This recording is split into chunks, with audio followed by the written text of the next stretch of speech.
Hola, buenas noches, hermanos y amigos. El Señor les bendiga. Gilberto Torrens, por acá, su servidor, en el espacio virtual de la Iglesia Bautista Lumbrera. Este es el estudio de la Palabra de Dios. Estamos en el estudio número 21 de la carta del apóstol San Pablo a los Efesios. Antes de empezar, como es nuestra costumbre, vamos a encomendar este tiempo al Señor. Padre Santo, queremos darte las gracias por la oportunidad de abrir tu palabra. Queremos a ti darte toda gloria porque tú la mereces. Gracias por la obra perfecta de Cristo en el Calvario. Gracias por su sangre derramada, su muerte y su resurrección. Gracias por tu Santo Espíritu que nos ha sido dado para entender, Señor, estas cosas. Pero primeramente que somos pecadores, pero que podemos alcanzar la salvación por medio de Jesucristo, no por obras, sino por tu gracia y por la fe. Ayúdanos a, como iglesia, Señor, poder proclamar la multiforme sabiduría tuya, Señor, para los principados y a toda la gente, a todo lo creado, que Cristo es el Señor. Nos encomendamos a ti, pedimos por cada uno de los oyentes, los que nos están viendo, si tienen alguna situación, Señor, que tú conoces, que tú puedas ser con ellos. Y si algunos están enfermos, Señor, pon tu mano de sanidad en esta noche, Señor, y que si hay alguno que no tiene a Cristo en su noticia, pueda ser la noche aceptable para salvación. En el nombre de Jesús. Amén. Quisiéramos leer entonces capítulo 4, versículo 11, que fue donde quedamos en el estudio pasado hasta el 16, procurando terminar. Vamos a ver. Efesios capítulo 4, versículo 11 al 16. Dice así la palabra de Dios. Y él mismo constituyó a unos apóstoles, a otros profetas, a otros evangelistas, a otros pastores y maestros, a fin de perfeccionar a los santos para la obra del ministerio, para la edificación del cuerpo de Cristo, hasta que todos lleguemos a la unidad de la fe y del conocimiento del Hijo de Dios, a un varón perfecto, a la medida de la estatura de la plenitud de Cristo, para que ya no seamos niños fluctuantes, llevados por doquiera de todo viento de doctrina, por estratagema de hombres que para engañar emplean con astucia las artimañas del error, sino que siguiendo la verdad en amor, crezcamos en todo en aquel que es la cabeza, esto es Cristo, de quien todo el cuerpo, bien concertado y unido entre sí por todas las coyunturas que se ayuda mutuamente según la actividad propia de cada miembro, recibe su crecimiento para ir edificándose en amor. Digamos, entrado ya el versículo 11, perdón, dice, y él mismo constituyó a unos apóstoles, a otros profetas, a otros evangelistas, a otros pastores y maestros. Y hablábamos de que aquí los dones o los nombres que se dan de los dones, si no solamente no son dotes o habilidades o talentos naturales.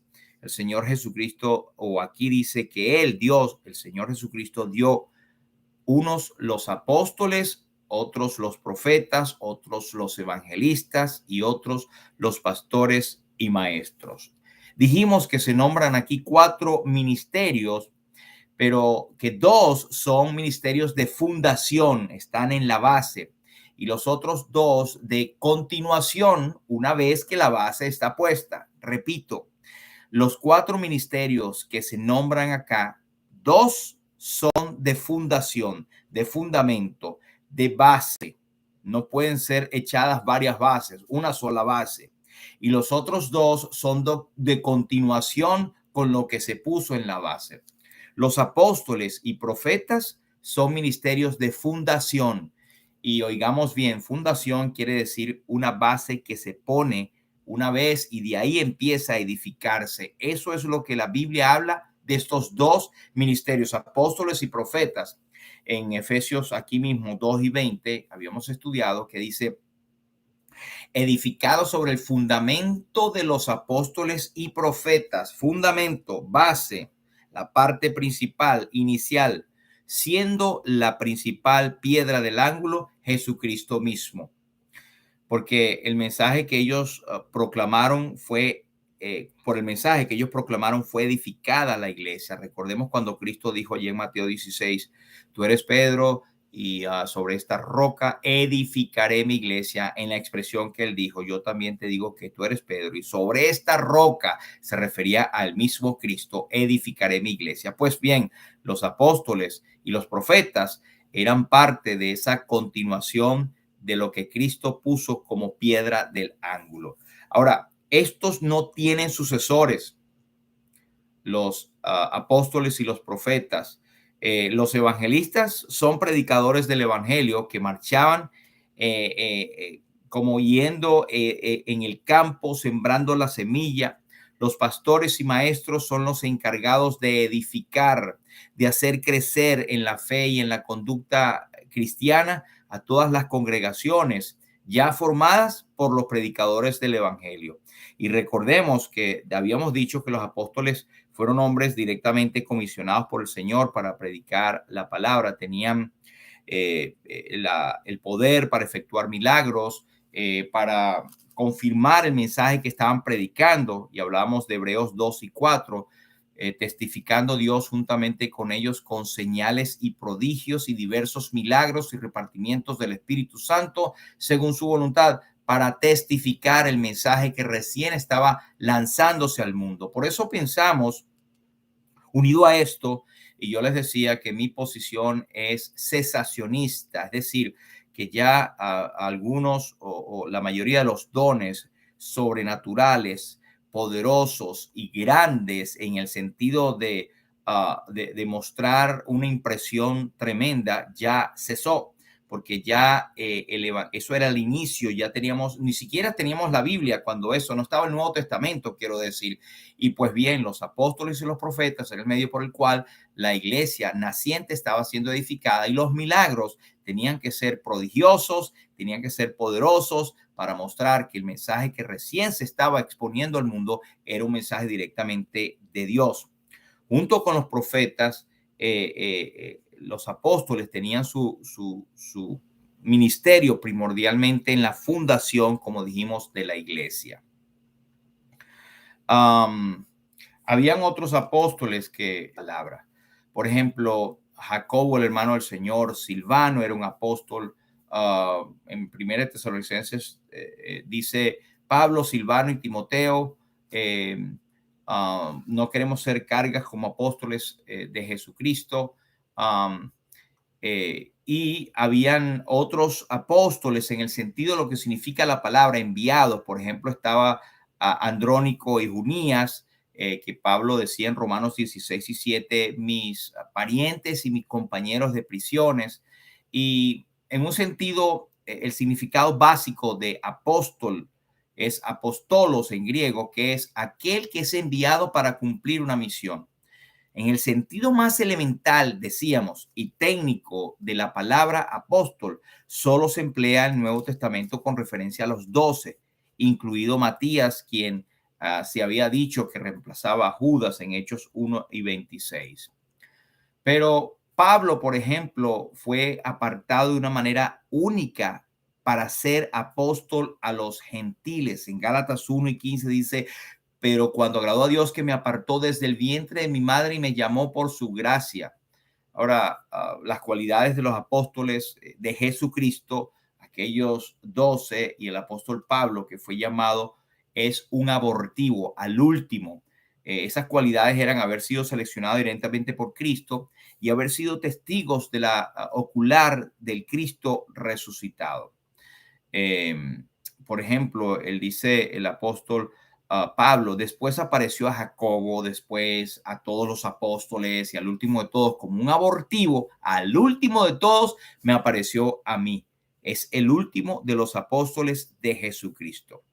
Así que no es posible, hermanos, según yo mantengo y es lo que creo humildemente, como algunos alegan, que existen apóstoles en la iglesia hoy día. al ser completado el canon del Nuevo Testamento, el oficio del apóstol dejó de ya existir, no era más necesaria. Ya la autoridad apostólica no era necesaria porque era reemplazada por el Nuevo Testamento con toda la autoridad que los apóstoles habían tenido plasmada en las cartas. Y como decíamos, el término apóstol se emplea en un sentido más general para hacer alusión a hombres de la iglesia primitiva, como dijimos, aparte de Silvano, Silas, Timoteo, Bernabé y otros líderes contados sobresalientes. Eran llamados apóstoles en el sentido de hombres que habían sido enviados con un propósito en respecto al evangelio. Ahora, en 2 Corintios 11 y 13, que no lo hablamos, por ejemplo, la vez pasada, habían falsos apóstoles, obreros fraudulentos que se disfrazan como apóstoles de Jesucristo. Sin duda que ellos en aquel tiempo pretendieron, como ahora, adulterar esta clase de apostolado que estaba limitada por personas reconocidas por todos. Los apóstoles verdaderos en el segundo grupo eran llamados mensajeros o apostolois de la iglesia, mientras que los 13 fueron apóstoles de Jesucristo. Bueno, algunos dicen 12 porque no reconocen a Matías, pero son los apóstoles de Jesucristo. Eso eran los que están allí nombrados, que los conocemos. Y los demás eran enviados, por lo cual el término griego es apostoloi o mensajeros. Y ellos eran autenticados por señales y prodigios y milagros. Repito, hoy no vemos gente haciendo milagros en el sentido de levantar muertos. Dígame, por favor, uno de los que se llamen apóstoles que están resucitando muertos. Uno de los que se llamen hoy en día apóstoles que les da vista a ciegos comprobado. Uno de los llamados apóstoles que, bueno, gente ya muerta, como decimos, los resucitan o que dan una nueva pierna a alguien que tiene las piernas secas, por ejemplo. Son milagros poderosos y portentosos. Eso no lo vemos hoy en día. ¿Dónde están los apóstoles que dicen hoy en día? No están, no existen, no los hay en el sentido bíblico porque ya no están. Fíjense que en Hechos 16 y 4 nos da la impresión o no, de ahí entendemos que estos dos oficios no podían ya perpetuarse. Y a partir de Hechos capítulo 16 y versículo 4, anótelo bien, dice, y al pasar por las ciudades, les entregaban las ordenanzas que habían acordado los apóstoles y los ancianos que estaban en Jerusalén, para que las guardase. De allí no se nombran más. Deja de usarse el término apóstol en ambos sentidos. Tampoco existe registro alguno en el Nuevo Testamento de un apóstol en cualquiera de los grupos que hubiera sido reemplazado por otro al morir. Los profetas dijimos que eran portavoces de Dios. En el Antiguo Testamento reconocíamos, ¿verdad? Sabemos los profetas mayores y los menores, Isaías, Jeremías, Ezequiel, Daniel, Oseas, Miqueas, Nahum, Habacuc. Todos eran profetas mayores o menores, profetas antes de la dispersión o profetas antes del cautiverio, después del cautiverio. Pero en el Nuevo Testamento, que es estos profetas que están hablando acá, son los que tenían la función, al igual que en el Antiguo, de ser voceros de Dios. En el Antiguo Testamento, ellos, aparte de hablar la palabra de Dios, anunciaban juicios o cosas que vendrían en el futuro. Y eran más o menos entendidos los profetas como los que decían el futuro de parte de Dios. Pero aquí en el Nuevo Testamento son gente también que hablan directamente de Dios, pero no tenían la misión exclusiva de pronosticar el futuro, sino de proclamar la voluntad de Dios, a proclamar el mensaje de Jesucristo. Y en ese sentido, todo cristiano al proclamar la palabra de Dios se transforma en un profeta, pero no llamamos profeta así como en una forma deportiva. Este es un profeta, simplemente es uno que anuncia el mensaje del evangelio. ¿Y por qué cosas futuras? Porque anunciaban las consecuencias que traería el obedecer o desobedecer esa voluntad. Por ejemplo, en Primera de Tesalonicenses, el apóstol dice que vendrá Jesucristo en llama de fuego para dar retribución a los que no conocieron a Dios ni obedecen el evangelio de nuestro Señor Jesucristo, los cuales sufrirán pena de eterna perdición, excluidos de la presencia de Dios y de la gloria de su poder en el futuro. Am, Así que en un sentido primario ya no tenemos apóstoles ni profetas. Su ministerio finalizó cuando quedó echado el fundamento de la iglesia y cuando se completó el canon del Nuevo Testamento.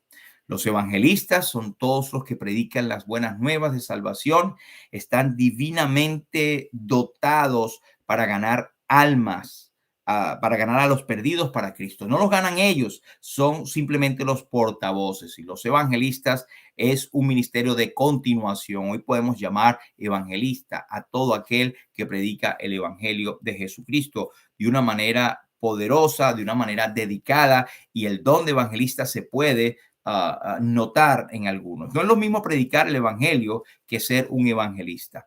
Por ejemplo, en Hechos capítulo 21 y 8, habían los evangelistas designados así como Felipe, por ejemplo, que vemos su actividad en Hechos capítulo 8, se llama el evangelista.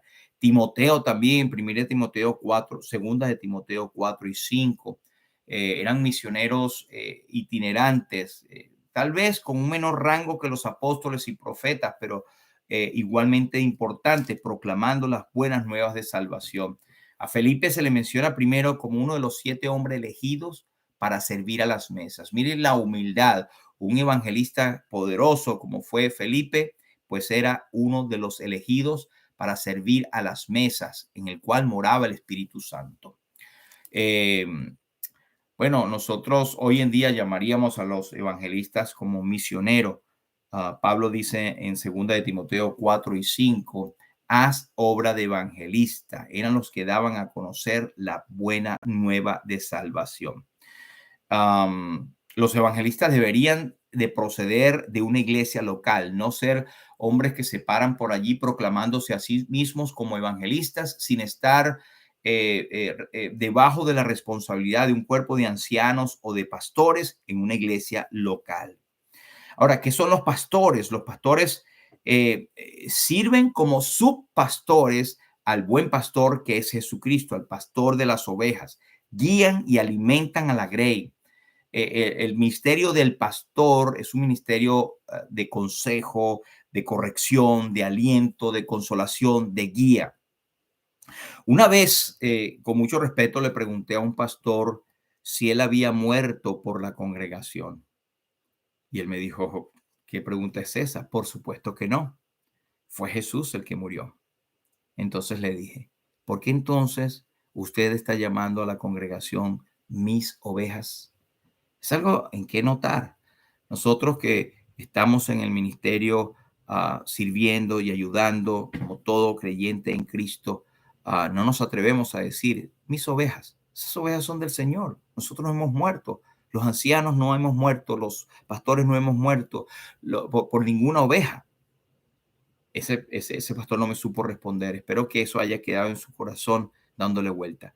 ¿Cuál debe ser la actitud de la congregación ante sus pastores? ¿Cómo debemos nosotros tratar o estar nuestra actitud delante de ellos? Pues dice Hebreos 13 y 17, obedeced a vuestros pastores y sujetaos a ellos. Ese debe ser nuestra actitud, esa debe ser la actitud de todos los hermanos para en respecto a sus pastores, líderes, ancianos, obispos que Dios ha puesto sobre ellos para apacentar la grey del Señor.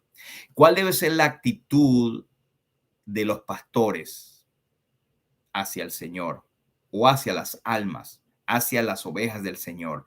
Dice el versículo, continúa, ellos velan por vuestras almas como quienes han de dar cuenta. Eso es una cosa que debemos tomar en cuenta. Los pastores, los ancianos, los líderes que Dios ha puesto en la iglesia son para que nosotros los respetemos y nos sujetemos a ellos, porque ellos van a dar cuenta por nuestras almas como quienes han de dar cuenta delante del Señor. Así que Juan 21 y 16, el Señor Jesucristo le dijo a Simón Pedro, Simón, hijo de Jonás, ¿me amas? Pedro respondió, Señor, tú sabes que te amo. El Señor le dije, pastorea mis ovejas. La obra de los pastores está vinculada estrechamente con la de los ancianos en la iglesia local. Mucha gente tiene problemas con llamar a un pastor anciano o llamar a un anciano pastor y tratan de diferenciarlos. Bueno, la principal diferencia, pensamos, es que un pastor es un don y un anciano es un cargo reconocido por la iglesia. Eh, el Nuevo Testamento presenta una cantidad de pastores en la iglesia local. En Hechos 20:17 decía que hizo llamar a los ancianos de la iglesia. Dice el versículo 28, mirad por vosotros mismos y por todo el rebaño que el Espíritu Santo os ha puesto por obispos para apacentar la grey del Señor. El pastor es un mismo anciano, es un mismo obispo, son las mismas palabras intercambiables. Algunos dicen que no debería haber un pastor y bueno, en la iglesia del Nuevo Testamento encontramos que hay varios pastores en una iglesia, pero hay pastores, hay ancianos, hay misioneros que empiezan solo y no se puede imponer las manos del presbiterio a cualquiera. Los que empiezan solos deben esperar para que se levanten otros coayudadores sin caer en ese error de imponer las manos con ligereza a cualquiera. 1 Timoteo 5:22. Pero ciertamente hay pastores que se dedican, que se destacan en una asamblea, en una iglesia, como un pastor que es más sobresaliente de otros, ya sea por dones, ya sea por respeto, ya sea por antigüedad. En 1 Timoteo 5:17 nos dice, los ancianos que gobiernen bien sean tenidos por dignos de doble honor, mayormente los que trabajan en predicar y enseñar. Hay ancianos o pastores, como lo entendemos, hay que uh, viven de las ofrendas o reciben ofrendas del pueblo del Señor, y algunos viven dedicados completamente por la obra, son dedicados a la obra exclusivamente, mantenidos por el pueblo del Señor en la iglesia. Todo eso es bíblico. William Barclay dice, el pastor del rebaño de Dios es el hombre que lleva al pueblo de Dios en el corazón, que los alimenta con la verdad, los busca cuando se extravían y los defiende de todo lo que pueda dañar sus almas. Y a cada cristiano se le encarga que sea un poco el pastor de sus hermanos. Hermanos, tú eres pastor en tu casa, eres pastor también en la iglesia, aunque no seas reconocido como uno de los pastores que llevan la responsabilidad en la iglesia. Eres pastor de otras almas, de otros cristianos que tal vez tengan menos experiencia tuya, y hay que tratar a los demás considerándote a ti mismo, no sea que tú también caigas en lo mismo por lo cual quieres ayudar. Maestros son hombres divinamente capacitados para explicar lo que la Biblia dice, interpretar lo que significa y sobre todo aplicarlo a las conciencias de cada creyente, de los santos. Fíjense la diferencia. Mientras que el evangelista puede predicar el evangelio a partir de un pasaje sacado de contexto para aplicarlo, ¿verdad?, al evangelio, el maestro se encarga de demostrar cómo el pasaje se ajusta al contexto, la explicación expositiva. Ya hablamos de los versículos donde, o la expresión que pastores y maestros están juntos, y algunos llegan a la conclusión de que se quiere expresar un solo don y que debería leerse pastores maestros. Bueno, hay muchos comentaristas que dicen que no necesariamente es así. Un hombre puede ser un maestro sin tener el corazón de un pastor. Otros dicen que tienen que ser dos dones diferentes. Como quiera que sea, estos son dones que el Señor da a la iglesia, o da hombres que se llaman pastores, que se llaman maestros. Si pastores, digamos que un pastor puede ser capaz de usar la palabra sin tener el don distintivo de la enseñanza.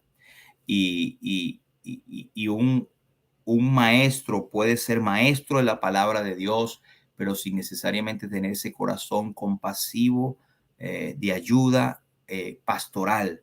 Esas son cosas que que tienen a uno para pensar. Y unas palabras para terminar en este punto. Deberíamos tener cuidado en distinguir entre los dones divinos y los dones naturales. Ningún inconverso, por mucho talento que tenga, puede ser evangelista. Así sea un tremendo conferencista en su vida antes de ser creyente, pues eso mismo no lo va a utilizar El Señor tiene que darle el don por el Espíritu, es sobrenatural y no es un don que él haya adquirido, un dote natural. Ningún inconverso ser evangelista, pastor o maestro en el sentido del Nuevo Testamento. Tampoco podría serlo siquiera un cristiano, oiga bien, a no ser que haya recibido este don en particular. No necesariamente o automáticamente por ser cristiano, entonces ya tú tienes el don. El Señor reparte a cada uno como Él quiere. Los dones del Espíritu son sobrenaturales y capacitan al hombre para hacer lo que sería imposible humanamente hablando. Cuando digo hombre, también mujeres tienen la capacidad de predicar, de anunciar privadamente el Evangelio. Yo no creo que el Nuevo Testamento enseñe que haya mujeres pastoras. No lo creo, no lo enseño, no lo practico y no lo comparto. Esto es una responsabilidad, no se trata de machismo, se trata de la palabra de Dios. Las mujeres en muchos aspectos sobrepasan al hombre en sus ministerios hermosos de enseñar, de hablar privadamente, de ser maestras, de enseñar a las más jóvenes, de ser la ayuda idónea, pero no está designada para ellas, para nuestras amadas hermanas, el don de ser pastoras o de en ese momento. Es lo que entendemos por el Nuevo Testamento. Pero los dones, esto es una amonestación para todos, los líderes mismos, que los dones no les fueron dados a ellos para su bien personal, sino para el beneficio del cuerpo de Cristo. Es el versículo 12, a fin de perfeccionar a los santos para la obra del ministerio, para la edificación del cuerpo de Cristo. Llegamos ahora a la función o propósito de los dones. Son a fin de equipar completamente a los santos para la obra del ministerio, para la edificación del cuerpo de Cristo. El proceso es así. 1. Los dones equipan a los santos. 2. Los santos luego sirven. 3. Luego el cuerpo es edificado. El ministerio no es una ocupación dedicada exclusivamente a hombres con una instrucción profesional. No, este término servicio significa eso, simplemente servicio. Incluye toda forma de servicio espiritual. Y lo que este versículo enseña es que todo creyente debería estar en el ministerio. Bien equipados doctrinal y espiritualmente mediante la formación llevada a cabo por los pastores y maestros. El verbo griego catartizó, una vez que ocurre una sola vez en el Nuevo Testamento, significa equipar o amueblar de forma completa y conveniente, en este caso a los demás miembros de la iglesia, a fin de que estos a su vez cooperen para la edificación de la iglesia mediante el ejercicio de cada uno de los dones que el Espíritu Santo le ha dado. Observemos que cuando el apóstol habla aquí de la edificación del cuerpo de Cristo, hablará del crecimiento del edificio y también entonces dos metáforas o dos ilustraciones respecto a la iglesia, que es un edificio y después un cuerpo vivo. Bueno, al fin y al cabo somos piedras vivas, primera de Pedro 2 y 5. Es maravilloso ver esto. Quedamos entonces para empezar el versículo 13 hasta que todos lleguemos a la unidad de la fe, al conocimiento de un varón perfecto. Así que lo dejamos hasta aquí, esperando que el Señor bendiga su palabra.